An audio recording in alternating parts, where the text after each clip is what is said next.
Poder Judicial, ¿no?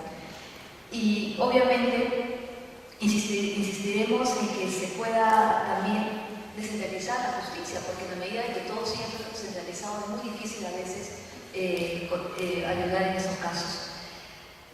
Seguramente tendría algunas otras cosas más, pero quisiera con esto ya cortar mi presentación para respetar un poco del tiempo que me han dado. Muchas gracias.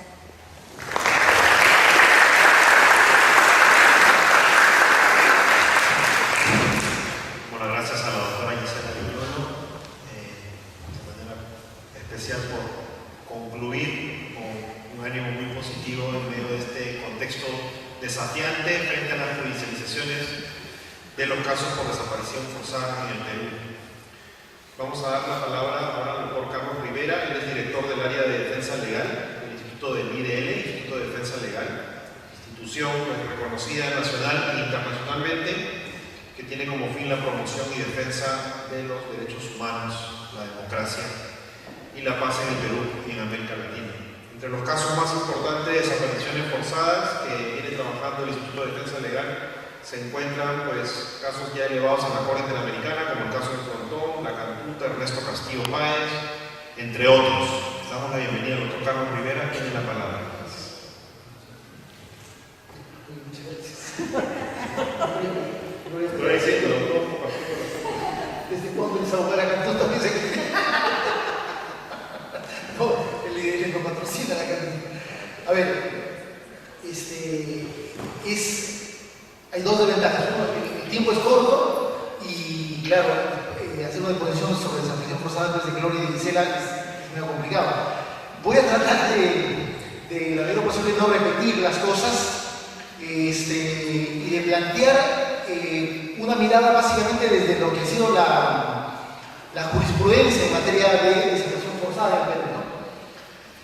Sin dejar de decir que los casos de desaparición forzada creo que hay que verlos en la perspectiva y el contexto del conjunto de lo que es el proceso de justicia en el Perú. Ha cumplido 10 años junto con el informe de la CBR y es un proceso muy complejo, es un proceso yo diría muy difícil, capaz son lugares comunes en los países de América Latina, pero que me parece que también vale la pena decir que es un proceso en el que hay determinados logros importantes, pero que sobre los cuales también hay que decir no necesariamente son logros que son más o menos conocidos, logran hacer superar rápidamente las grandes dificultades que después de 10 años siguen estando presentes. Me parece que la exposición de Gloria ha sido bastante prolija en dar cuenta de cuáles son los grandes problemas, sobre todo en el tema de las investigaciones. Dicho esto, paso al tema de la desaparición forzada. Creo yo que en materia de lo que es la jurisprudencia en el Perú, me parece que es el crimen de desaparición forzada el que mayores novedades ha dado en el caso peruano. Probablemente porque es un crimen nuevo. Digamos, la primera sentencia que se emite en el Perú sobre el crimen de desaparición forzada es en marzo del año 2006, en el caso de Castillo Páez, y por lo tanto estamos hablando de un fenómeno delictivo sobre el cual el Poder Judicial recientemente intervino, ¿no es cierto? O sea, no se trata de asesinatos, no se trata de robos, sobre los cuales hay décadas en los cuales de conocimiento judicial. Ahora, dicho esto, creo que también hay que decir de que esos casi 10 años o 9 años de experiencia del Poder Judicial en materia de desaparición forzada, digamos, ¿cuál podría ser la conclusión? Yo diría que es una materia bastante contradictoria, las decisiones judiciales sobre desaparición forzada, y lo otro que podría decir es que pareciera que el Poder Judicial es un Poder Judicial bipolar en el tema de desaparición forzada, por las cosas que ha escrito y por las cosas que ha negado en sus propias sentencias, ¿no? Hecha esa primera presentación,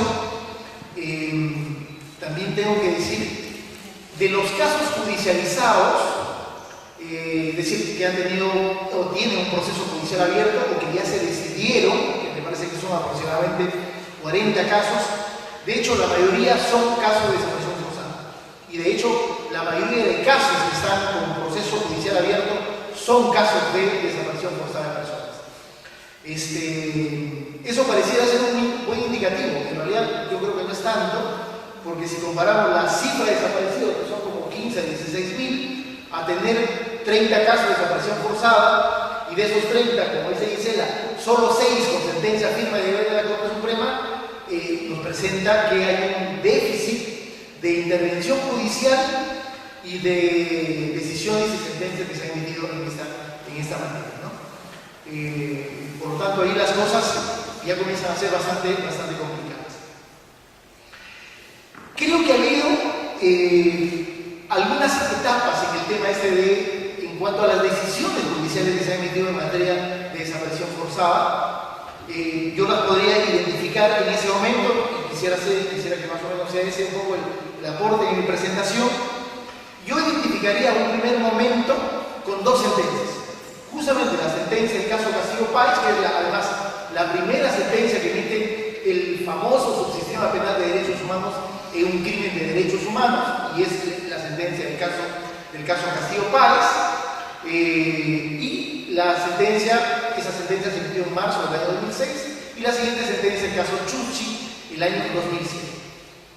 De alguna manera, los jueces del subsistema penal de derechos humanos se estaba inaugurando la interpretación de estos delitos, y creo que logran resolver algunos de los problemas jurídico-penales que estaban vigentes y que no habían sido resueltos por una simple razón: nunca se había juzgado un crimen de desaparición forzada en el Perú, y por lo tanto no había ningún pronunciamiento sobre esa materia.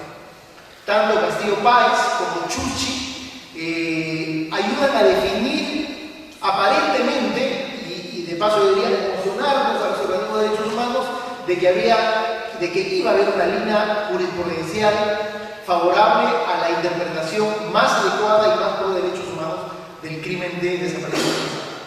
Se dijo en Castillo-Páez, y me parece que también en Chuchi, que es un delito permanente, cosa que había sido una gran discusión, si era o no, cuándo comenzaba, cuándo terminaba. Se asume la jurisprudencia de la Corte Interamericana y dice que es un delito permanente.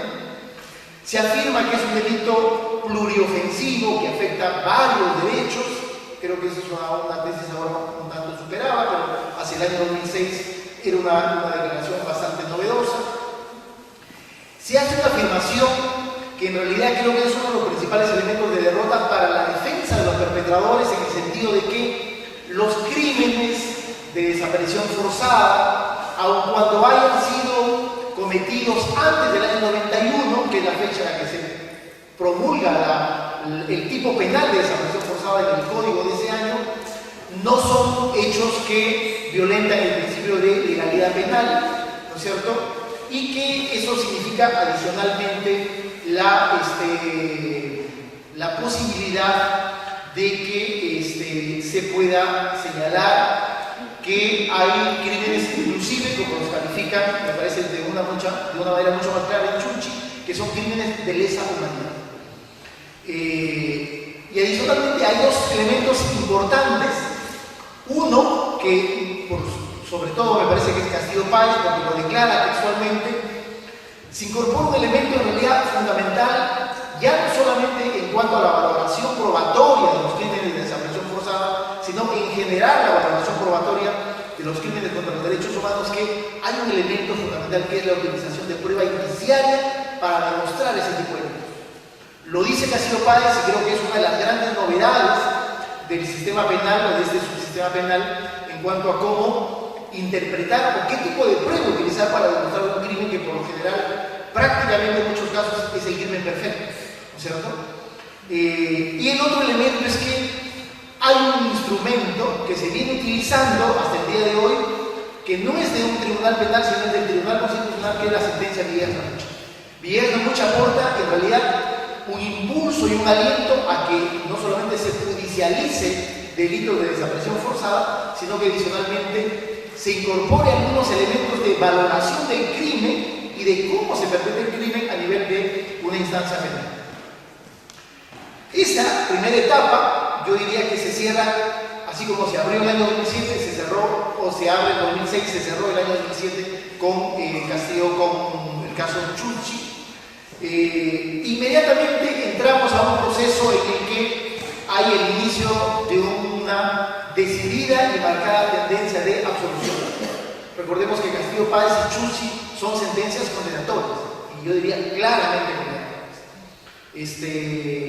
Esa etapa termina rápidamente, se abre una segunda etapa que yo la identifico que corre hacia el año 2008 o 2009, en el que se emiten varias sentencias del crimen de desaparición forzada y en el que la línea, en este caso ya de la Sala Penal Nacional, está claramente inclinada hacia la absolución de los perpetradores. Y luego, el año 2009, justamente en octubre del año 2009, hay un punto de quiebre en cuanto a la interpretación del crimen en materia jurídico-penal. Se emite la sentencia en el caso de Laureles, un caso que en esta semana se emitió la segunda sentencia, nuevamente absolutoria, pero quiero mencionar sobre todo la primera, porque creo que marca un punto de quiebre en términos de cómo se debe interpretar o cómo los tribunales penales nacionales interpretan el crimen de desaparición forzada, y es a partir de lo que Gisela comentó, que nosotros en las ONG lo calificábamos como la doctrina Janque Velasco. ¿Por qué Janque Velasco? Porque este general del ejército es un tipo muy afortunado, en todos los casos que es investigado siempre es absuelto, pero a partir del caso de los Laureles, y en realidad a partir de un caso anterior, que es el caso de la desaparición del teniente del ejército Marco Barrantes, se elabora una doctrina para Janque Velasco.